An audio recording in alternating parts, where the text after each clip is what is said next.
जादुई घड़े ने बदली किस्मत। सीतापुर नामक गांव में विष्णु नामक एक गरीब किसान रहता था। वह स्वभाव से बिल्कुल सीधा और सबकी मदद करने वाला इंसान था, परंतु इतनी मेहनत करने पर भी उसके घर का गुजर बसर भी बहुत मुश्किल से चल पाता था। विष्णु के घर में उसकी पत्नी लक्ष्मी भी थी, जो गर्भवती थी। विष्णु अपनी पत्नी से कहता है कि मैं दिन रात कितनी मेहनत करता हूँ, फिर भी हम लोग रूखा सूखा ही खाते हैं। तुम्हारी इस हालत में तो तुम्हारे लिए अच्छा खाना होना चाहिए, परंतु तुम्हें क्या लगता है हमारे पास कभी इतने पैसे होंगे कि हम लोग अच्छा खाना पीना खा सकेंगे और आराम की ज़िंदगी जी सकेंगे? लक्ष्मी कहती है, आप इतना निराश क्यों हो रहे हो? आप अपना काम ईमानदारी और मेहनत से करते रहिए। भगवान हमें इसका फल ज़रूर देंगे और हर चीज़ सही समय पर ही मिलती है।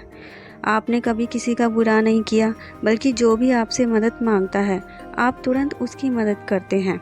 भगवान आपको इसके बदले में अच्छा फल ज़रूर देंगे। लक्ष्मी इसी तरह बातें करके विष्णु को दिलासा दिया करती थी। विष्णु का बड़ा भाई अतुल भी इसी गांव में रहता था। दोनों भाइयों ने पिता की मृत्यु के बाद आधी आधी जमीन ले ली थी। अतुल एक चालाक व्यक्ति था। उसने चालाकी से अच्छी और उपजाऊ जमीन ले ली थी और बेकार जमीन विष्णु को दे दी थी। अतुल को अपनी जमीन से पैदा हुई फसल का अच्छा मुनाफा होता था, पर वह कभी भी अपने छोटे भाई की मदद नहीं किया करता था। इसके बावजूद भी विष्णु ने कभी भी इसके बारे में शिकायत नहीं की। विष्णु अपने खेतों में खूब मेहनत करता। विष्णु लक्ष्मी से कहता है, मैं खेतों पर ज़मीन जोतने जा रहा हूँ, आज दिन भर वहीं रहूँगा, शाम तक ही काम पूरा हो पाएगा। तुम अपना ख्याल रखना और समय पर खाना खा लेना। ठीक है, लक्ष्मी बोली, परंतु क्या आप खाना खाने के लिए भी नहीं आएंगे? विष्णु जानता था कि घर में केवल थोड़ा सा ही राशन बचा है, इसलिए वह जानबूझकर लक्ष्मी से कहता है, देखो मैं वहीं कुछ खा लूँगा, लेकिन तुम समय पर खाना ज़रूर खा लेना। ऐसी हालत में भूखा रहना बिल्कुल भी ठीक नहीं है। विष्णु खेतों की तरफ जा रहा था, तभी उसका बड़ा भाई अतुल पीछे से आवाज़ लगाता है, अरे विष्णु सुनो तो ज़रा। विष्णु बोला, अरे अतुल भैया आप? अतुल ने कहा, देखो मुझे तुम्हारी भाभी को लेकर शहर के डॉक्टर को दिखाने जाना है। यदि आज तुम मेरी ज़मीन की जुताई कर दो तो बड़ी मेहरबानी होगी। यह सुनते ही विष्णु सोच में पड़ जाता है। विष्णु ने जवाब दिया, भैया पर आज तो मुझे अपने खेतों की भी जुताई करनी है। अतुल बहुत ही चालाक व्यक्ति था।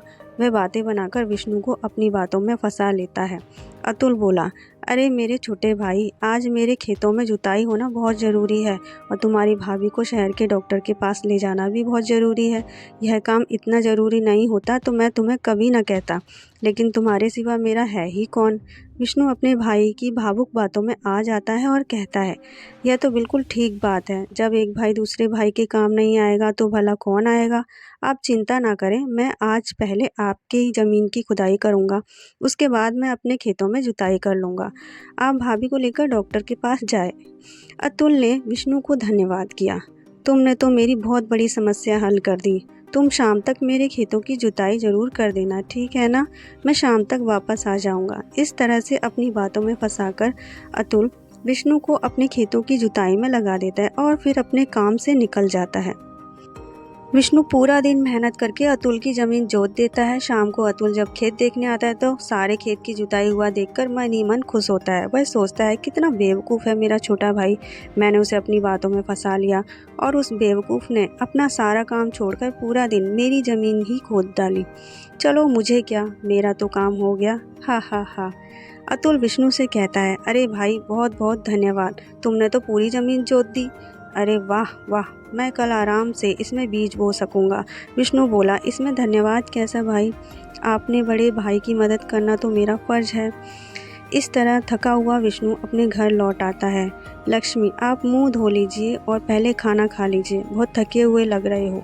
विष्णु मन ही मन सोचता है, मेरे लिए खाना बचा ही नहीं होगा, और अगर बचा होगा तो शायद इसी ने कुछ नहीं खाया होगा। विष्णु बोला, यह खाना तुम खा लो, मुझे बिल्कुल भी भूख नहीं है। क्या हुआ, आपको भूख क्यों नहीं लगी? विष्णु ने कहा, अरे आज अतुल भैया के खेतों पर काम चल रहा था ना, तो उन्होंने मुझे अपना खाना खिला दिया और अब मुझे और खाना खाने की इच्छा भी नहीं है। घर की स्थिति देखकर विष्णु मन ही मन बहुत दुखी होता है और सोचता है कि हे भगवान, मैं कितना बेबस हूँ कि अपनी पत्नी का पेट भी नहीं भर सकता।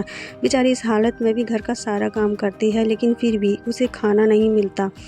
मुझसे इसकी हालत नहीं देखी जाती है। सोचते सोचते विष्णु सो जाता है और वह अपने सपने में देखता है कि महालक्ष्मी माता उसके ऊपर सोने के सिक्कों की वर्षा कर रही हैं।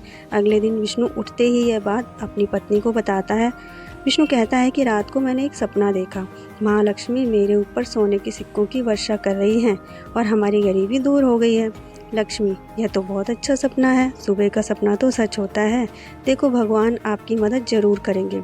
विष्णु, चलो आज जाकर खेतों की जुताई करनी है। वहाँ से आते आते कुछ खाने का सामान भी लेता आऊँगा। विष्णु खेतों में चला जाता है और वहां जाकर जुताई का काम शुरू करता है। जुताई करते करते जमीन से एक मटका निकलता है। विष्णु चौंका, अरे ये क्या है? लग रहा है कोई बड़ा सा बर्तन है। खोद कर देखता हूँ कि आखिर क्या है। विष्णु जैसे ही थोड़ी और खुदाई करता है, उसे एक बड़ा सा सोने का मटका दिखाई देता है। मटका खोदने पर उसकी आंखें खुली की खुली रह जाती हैं।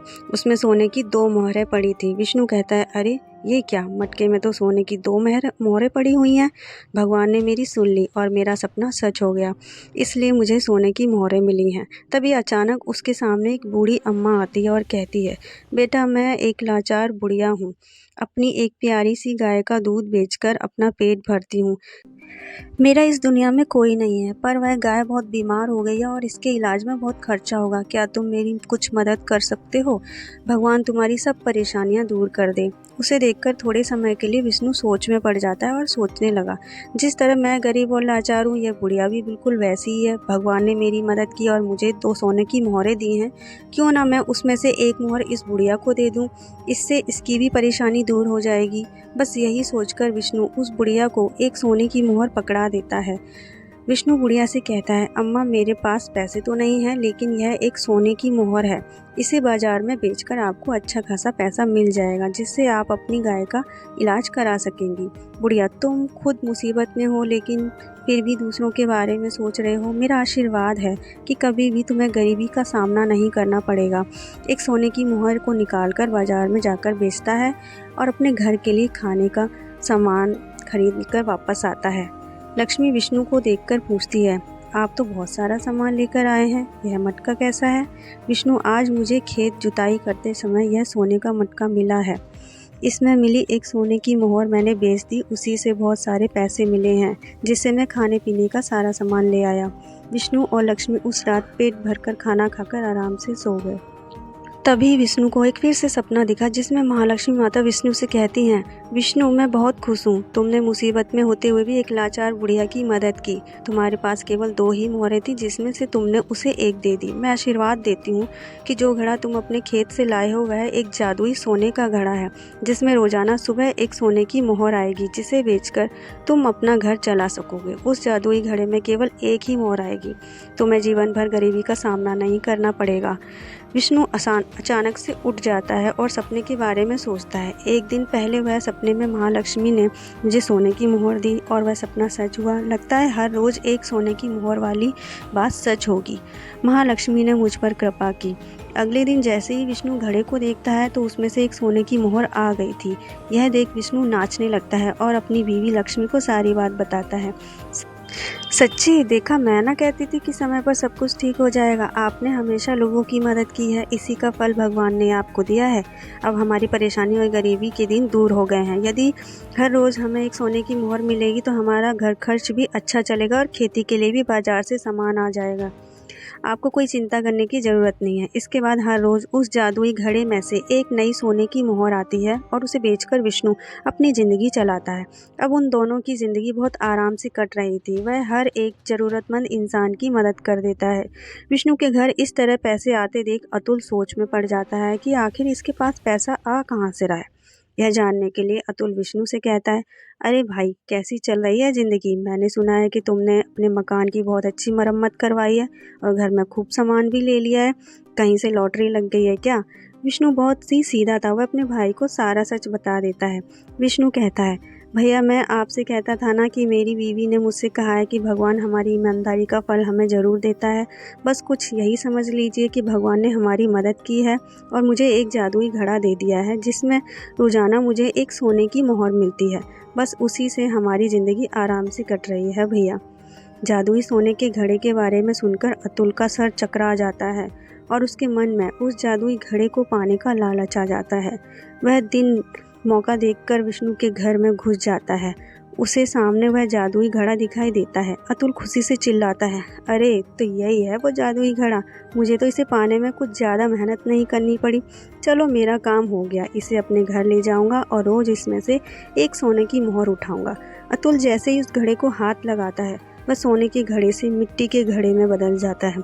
अतुल सोचता है, अरे ये क्या हुआ, विष्णु ने कहा था कि यह तो जादुई घड़ा है, परंतु मेरे छूते ही तो ये मिट्टी का घड़ा कैसे बन गया। अब मुझे यहाँ से जाना होगा, किसी और दिन मौका देखकर इसे चुरा ले जाऊंगा। अतुल घड़े को चोरी करने के इरादे से दूसरी बार विष्णु के घर में आता है, लेकिन जैसे ही वह फिर से उस घड़े को छूता है वह मिट्टी का बन जाता है। तभी अचानक विष्णु वहां आ जाता है। विष्णु, अरे भैया आप यहाँ आना कैसे हुआ। अतुल उसे देखकर घबरा जाता है और उससे झूठ बोलता है।